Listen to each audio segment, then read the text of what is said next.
लोकसभा चुनाव में पश्चिम बंगाल में टीएमसी ने 42 में से 29 सीटें जीती।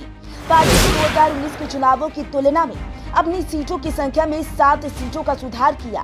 वहीं भाजपा को बंगाल में तगड़ा झटका लगा और उसकी सीटें 18 से घटकर 12 हो गई। 4 जून को आए चुनावी नतीजों के बाद नरेंद्र मोदी तीसरी बार देश के प्रधानमंत्री बने।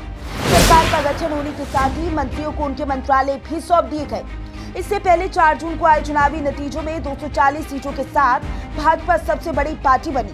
हालांकि पार्टी को पश्चिम बंगाल में तगड़ा झटका लगा और उसकी सीटें 2019 में 18 से घटकर इस बार 12 हो गई। बंगाल में भाजपा के प्रदर्शन पर तृणमूल कांग्रेस लगातार हमलावर है और इसी बीच तृणमूल कांग्रेस के नेता अभिषेक बैनर्जी ने कहा, चुनाव के नतीजों ने भाजपा के अहंकार और अभिमान को धूल में मिला दिया है। टीएमसी के राष्ट्रीय महासचिव ने भाजपा पर केंद्रीय एजेंसियों का दुरुपयोग करने, न्यायपालिका को भ्रष्ट करने, मीडिया पर पाबंदी लगाने और सत्ता पर काबिज रहने के लिए चुनाव आयोग का दुरुपयोग करने का भी आरोप लगाया। देश ने 4 जून को एक नई सुबह देखी।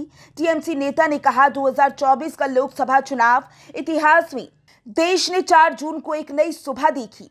टीएमसी नेता ने कहा कि 2024 का लोकसभा चुनाव इतिहास में जोनो गोनर कोड जोन यानी कि लोगों की दहाड़ के रूप में स्वर्ण अक्षरों में अंकित होगा। ये बात उन्होंने अपनी डायमंड हार्बर निर्वाचन क्षेत्र में पार्टी कार्यकर्ताओं और आम लोगों से मिलने के बाद फेसबुक पोस्ट में कही। टीएमसी महासचिव ने डायमंड हार्बर के लोगों को उन्हें भारी जनादेश देने का धन्यवाद किया और कहा कि बंगाल और देश ने 4 जून को एक नई सुबह देखी। 2024 में बंगाल में टीएमसी ने 42 में से 29 सीटें जीती।